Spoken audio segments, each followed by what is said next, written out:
Hello and welcome to this special edition of Credible Talks. It's a series that we are broadcasting in the run up to the Incredibles 2020-21, an initiative which is there to honor the Indian influencer and their marketing campaigns.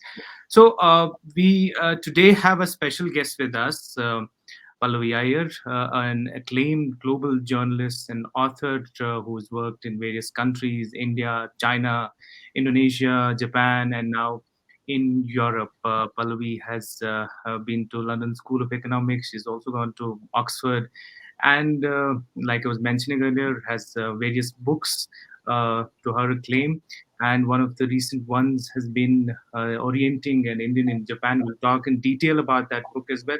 But let me also mention that Pallavi is part of the global jury for The Incredibles, which, like I was pointing out, is an first of its initiative to actually honor Indian influencers and their campaigns.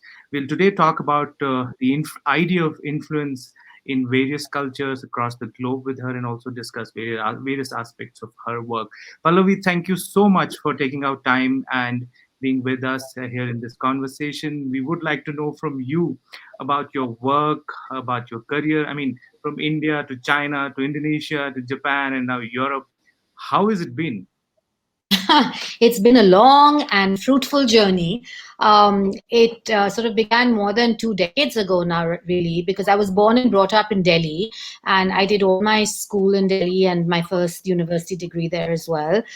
Following which, I went to England to study further. I returned after that degree and did a stint as a on-camera television journalist with NDTV, which was kind of in its infancy at the time. It wasn't even its own channel. It was called Star News, and we used to basically produce all the material for the Star news channel.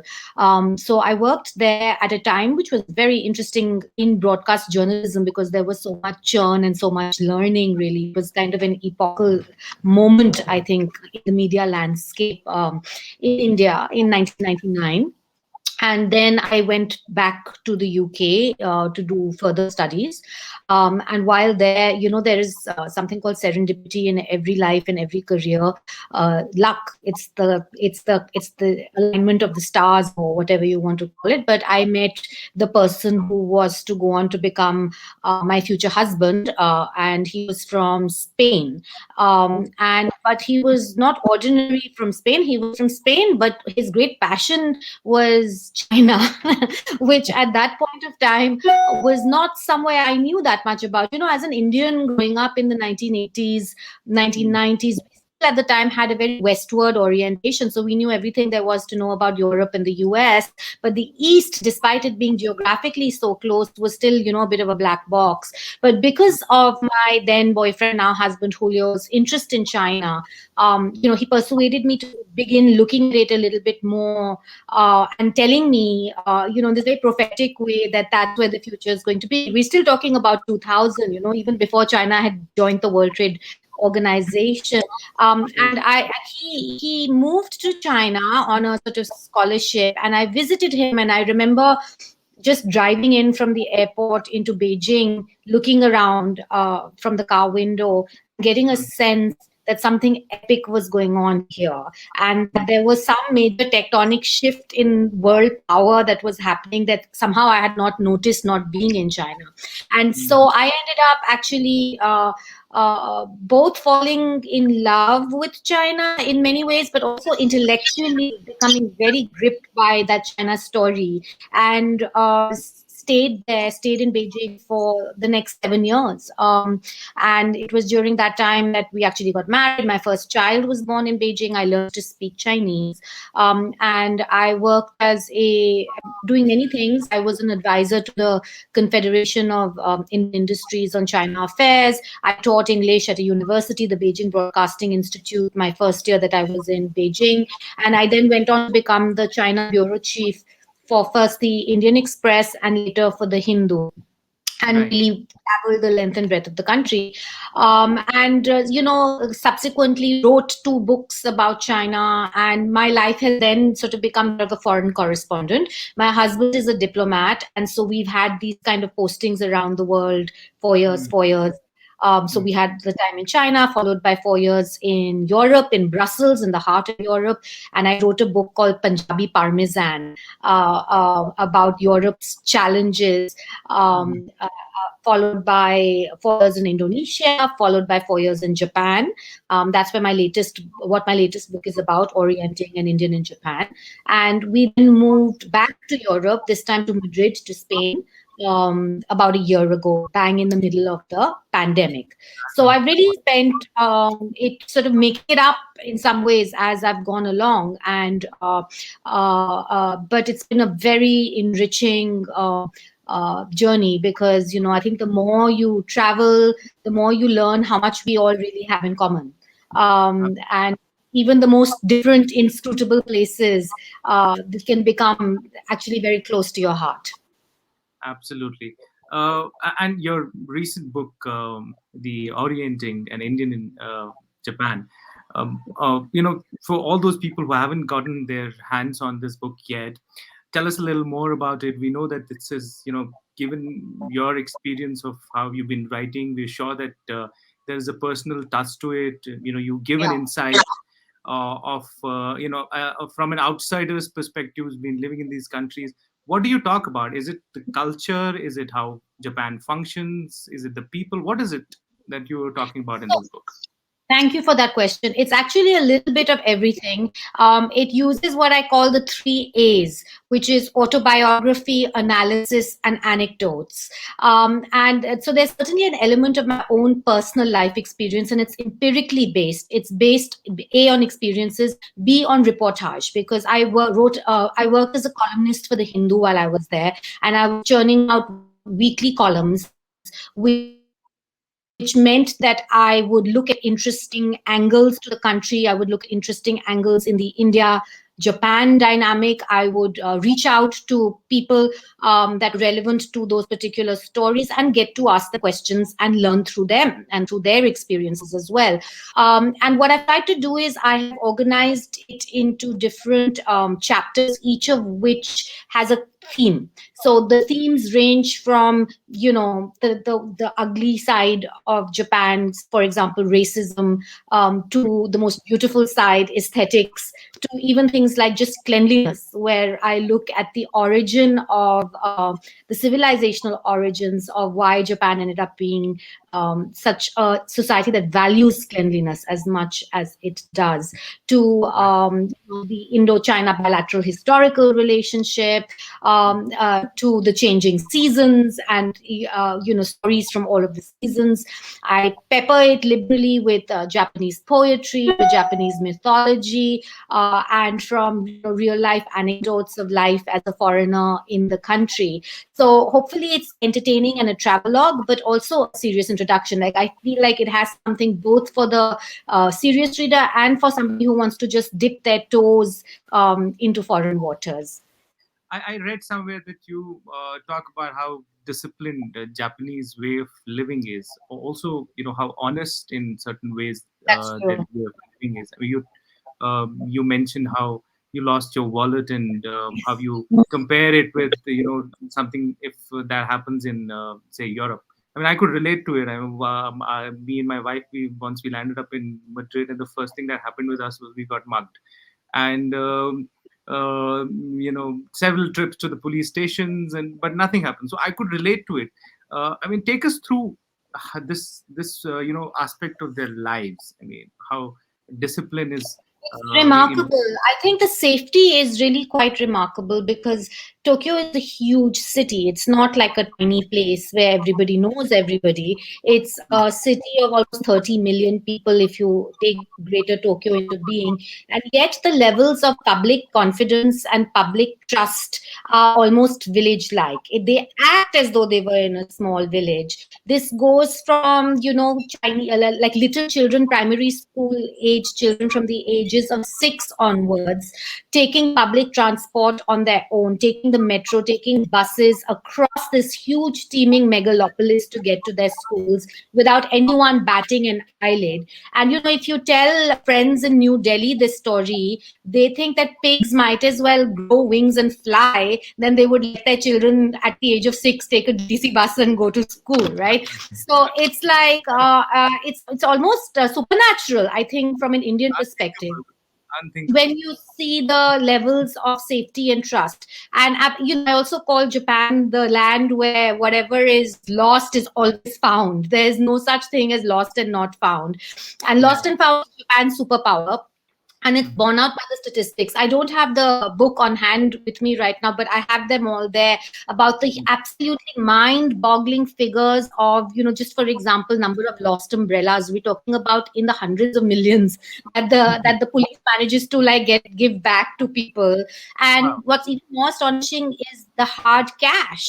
It's Mhm. millions of US dollars every single year is returned by the police to the rightful owners. And as I mentioned, I had the same experience in losing my wallet pretty much first week that I was in Japan, and finding it within an hour of reporting it at the police station, which I could not believe was like, I mean, given my experiences not only in India, in Europe, I had also been robbed when I had arrived in Brussels. And Mhm. when I went to the police station over there, they just laughed at me, almost saying, "Why have you come?" Like, and I was like, in case you find my things. And they were like, "Oh, really?" It was like a joke, right? Like nobody expected anything to be Yeah. found. So it was a Yeah. huge contrast. And, Mhm. I think the reason is that in Japan, we really have a sort of normalization of civic behavior.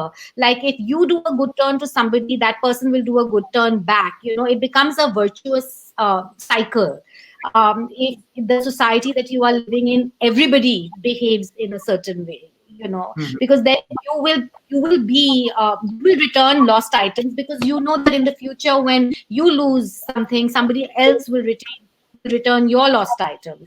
So it Right. becomes a very virtuous cycle. And it's quite a unique and exceptional thing for a city of that size, Tokyo.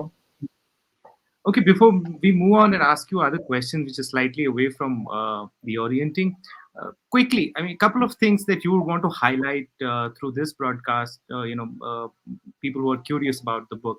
Few highlights that, why they should grab the copy of this book. Well, I mean, to begin with, the pandemic has all of us a little bit tethered geographically to our locations. So, if you want to do some armchair travel, Mhm. as if you can't actually get into the skies yourself, this is the book to pick up. It really gives you, I think, a sense of being immersed in another place. But also, I think what's important about it is that it's writing about a country through an Indian gaze. And a lot of the times when we read books about other countries, it's through a Western gaze. And there's a difference in the kinds of observations that you end up having, the way you interpret the same information, perhaps the kinds of stories and anecdotes that I've picked up, and the areas of Japan that I've highlighted, Right. because I'm an Indian. And so I think for an Indian audience in particular, it's quite a unique experience to have an Indian writing about a foreign culture, Right. rather than reading a Westerner writing about that culture. Plus, Japan itself is just fascinating. There's something so attractive about the country, and something for everyone, whether you're a manga lover, anime lover, a lover of classical poetry, a lover of technology, a lover of aesthetics. I mean, there's good food, whatever is your thing. Japan Hmm. has it. Very interesting. And I think what makes it interesting for Indians is that there's something about it that's familiar. We have a certain resonance, but at the same time, it's completely different. So it's a very interesting mix of something that's close to us, but also alien. Right. Okay. You mentioned Japan, and we also know Japan has been remarkable in in terms of technology, in terms of how they do their management, their businesses. Take us through a little bit of on that. I mean, what is the contrast on how they do things in business and how it happens in India or countries like ours? Right. Well, they're very process driven, right? I mean, I call it the Jugaad versus Shokunin dichotomy. I have an entire phrase for it in the book. Jugaad we understand in India, which is like finding the loophole, making do with the good enough, finding an flexible, innovative patchwork for a problem. And in Right. many ways, that's kind of like the antithesis of the Japanese way of doing things, which is very inflexible and therefore also has its own problems in a fast moving, innovative environment. However, it Mm. is very oriented towards reaching some kind of elusive perfection. The good enough Mm. is not good enough, you know. And so Mm. the shokunin spirit, which is actually an aesthetic concept, which has to do with Mm. craftsmen in Japan, and the idea that you gain this elusive perfection through the repetitive practice of the same set of practices again and again and again and again, is Mm. something that you see leaking down deeper into society, including in their business practices. And I think, you know, it has kept it in good stead, particularly when we had large corporations and manufacturing, which Mm. required economies of scale and sort of repetitive processes. But we've seen in more recent times where you need more flexibility and you need more innovation. Japan is actually falling behind, say, its giant neighbor, China. Yeah. Which in many ways to me epitomizes the combination of Jugaad and Mm. Shokunen. It has the sort of flexibility, whole practicality of Jugaad, but it also has the discipline and the process oriented culture of Japan. And it sort of brings it together, which makes it a very formidable competitor for both India and Mm. Japan. Okay. So Japan, China, Indonesia, Europe, UK. I mean, we can easily call you a globe-trotting journalist, and with probably an keen observation on how processes work there. Particularly, I'm talking about business processes. Where do you see the influencers come into play in this day and age of technology, storytelling through digital media? Where do you see the scope of it?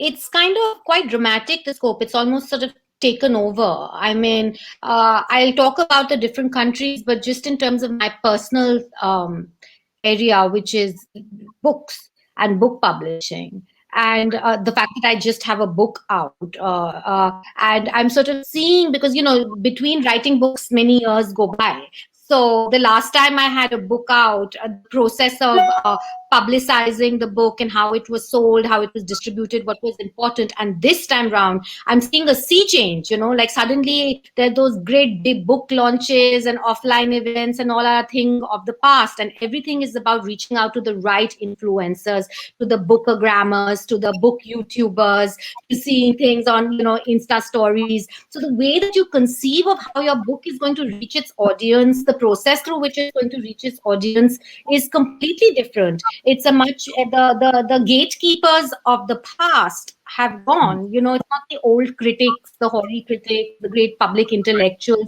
It's young people in their 20s who, you know, you've never heard of. They're in college, but they actually have a certain influence and power today to promote a book, or to, you know, make it a bestseller, or to make sure that it gets buried. So it's really quite remarkable, that change. And, you know, different countries are at a different place and where they are in making that transition. I was very impressed by Southeast Asia. I felt Southeast Asia in many ways was ahead of the curve when it came to the whole digital environment. Compared to many other parts of the world. So, Indonesia, I moved there in 2012, 2013, and already the influencer was a very big part of the landscape over there. They call them buzzers, they have a special word for Okay. them. And Twitter, WhatsApp, all of that was already huge in Indonesia long before, you know, it had become as big in other parts of the world. And that's how most people were marketing products. That's how most people were making decisions on what to consume, how to live their lives. Really, you know, it had become a very big thing quite early on. Japan, on the other hand, I think is behind the curve when it comes to digital marketing. People are very risk averse. It Mm. changes much more slowly. The digital transformation has just not happened in many sectors. So you'll see a different environment, ecosystem in Japan than Hmm. say compared to somewhere like Indonesia, which is much younger, more dynamic. So Hmm. yeah, but gradually I think that's where the way the world is going, and if anything, the pandemic has only amplified and pushed that forward. Right. And sitting outside, how do you see the work that is done in India in this area? I mean, do you think that we are ahead of the curve? I mean, we have there is scope. What exactly? I, Where I, do where do I think we need some distillation. There's a lot of noise, and Mhm. there's a lot that's happening, and it's happening very quickly. It's a very fast changing environment. So, Hmm. I think we need things to settle down a little bit because, I mean, imagine if you're underwater and there's a lot of sand that's being kind of thrown up. We haven't seen the contours of things. We need the sand to kind of settle, the dust to settle before we can really see a very clear picture. But it's very dynamic, it's very fast moving, it's exciting. Okay. Also, Pallavi, you like I was mentioning, we are doing this first of its kind award event for influencers, so to speak. This is an exercise which is being looked at from all the entire juries from outside. Do you think that the concept of Outside of India. yeah, outside of India, I mean, do you think the concept in itself that the Indian campaigns are being judged by people who are outside India, like for example, you have a certain global perspective. Do you think this is going to make a I mean, what kind of as an idea, how does it sound to you? I think it sounds good because, more and more we are in a global and interconnected world, and particularly when it comes to the digital sphere. I mean, the sort of physical boundaries of the past have really fallen away. And when you're looking at digital frontiers, they don't have that kind of meaning. So, anybody who is an influencer who's having a campaign, even for an Indian product, I think needs to have a kind of global awareness, a global point of reference. And Right. so it's very helpful, I think, that it's not just being limited to Indians, but you're broadening it out onto a much larger platform. Another question, slightly away from this, but a lot of people did ask me about it.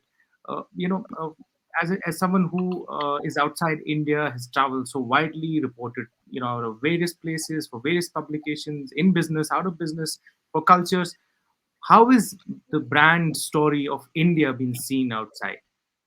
Oh, that's such a big question, and it really ends up depending on who you're talking to and where you're talking about it. It's had its ups and downs. I think that certainly there's been a lot more positivity about the India story in the last 10 years than ever before. But Mhm. there has also been simultaneously negative images from the high profile rapes of women and safety issues to communal riots, and so it's a mixed bag. It really ends up depending who you speak to. But I do think that there is generally optimism, and there is also generally a kind of hope. I mean, I think people wish India well. People don't want to see India fail. There's a Mm. kind of desire for India to succeed because it is an exciting story. It's potentially transformative of the fortunes not only of Indians, but it could lift the world with it. There's a lot of given the size of India, given the size of the market, given all of that, it's very very important for the global economy. And then of course there's always the unspoken or spoken comparison with China, and with more and more people becoming wary of China, there's this desire to kind of hedge your bets and put your eggs in more than one basket. And for many people, India is that obvious basket. So I think India certainly doesn't lack for well wishers, but it still has to convince that it can deliver. Wonderful. And before I let you go, one question which we ask everyone is for those people who are sending in their entries, like the influencers in this campaign, or brands who are trying to send in their entries as a jury, as part of the panel. What is it that you are looking for? What are the tips that you would give them? I want to see something that's really authentic. I think ultimately, especially when you're looking at the influencer category, everything depends on the credibility. That's why I love your term incredibles, because it's got a double entendre with it, something being amazing, but also Right, credible talks, credibility. And, right, for an influencer, if the credibility is not there, then there's nothing, because these are not people who have had 30 years to establish their credentials like the old gatekeepers that we were talking about. So I think right. for the consumer, whoever their audience is, they really have to come across as authentic, as somebody who believes in what they're saying. So this is Hmm. something that I would be, is a tip I would give, and I'd be looking out for as a jury member. Interesting. You talked about credibility because that's something that I also wanted to ask you. I mean, there's so much that is happening in business, in marketing, even in awards. Yeah, but the aspect of credibility is something that we all look out for. Like we seek this out for, right? Because Do it's you the think? one thing that's lost. It's lost when you have a digital environment. Our old markers of being able to know how to judge what is credible and what is not credible have gone. So we are in a brave new world, and we are Hmm, figuring out, we have more information than ever before. We have access to more suggestions and brands and all kinds of things, but we don't have necessarily the ability to make the right decisions, to know what is credible, what is not, what is fake from what is genuine. So that is really something that is in flux right now, which is why credibility is going to be the cornerstone of what makes and breaks businesses going forward. very, very interesting. Thank you so much, Pallavi, for joining us for this broadcast today. We wish you all the best, all the luck with your book. I'm sure it's going to be Thank wonderful. you. Once I Thank you. get my copy, I'll Please, please, I'm I'll going to hold you to that. definitely give you a review, and I hope that people who are watching this will also try and get their hands on on this copy. Thank you so much once again. It was a wonderful conversation. We hope that we'll have more of these. Thank you so much for being part of the Incredibles as well. See you soon again. See you soon. Bye. Thank you.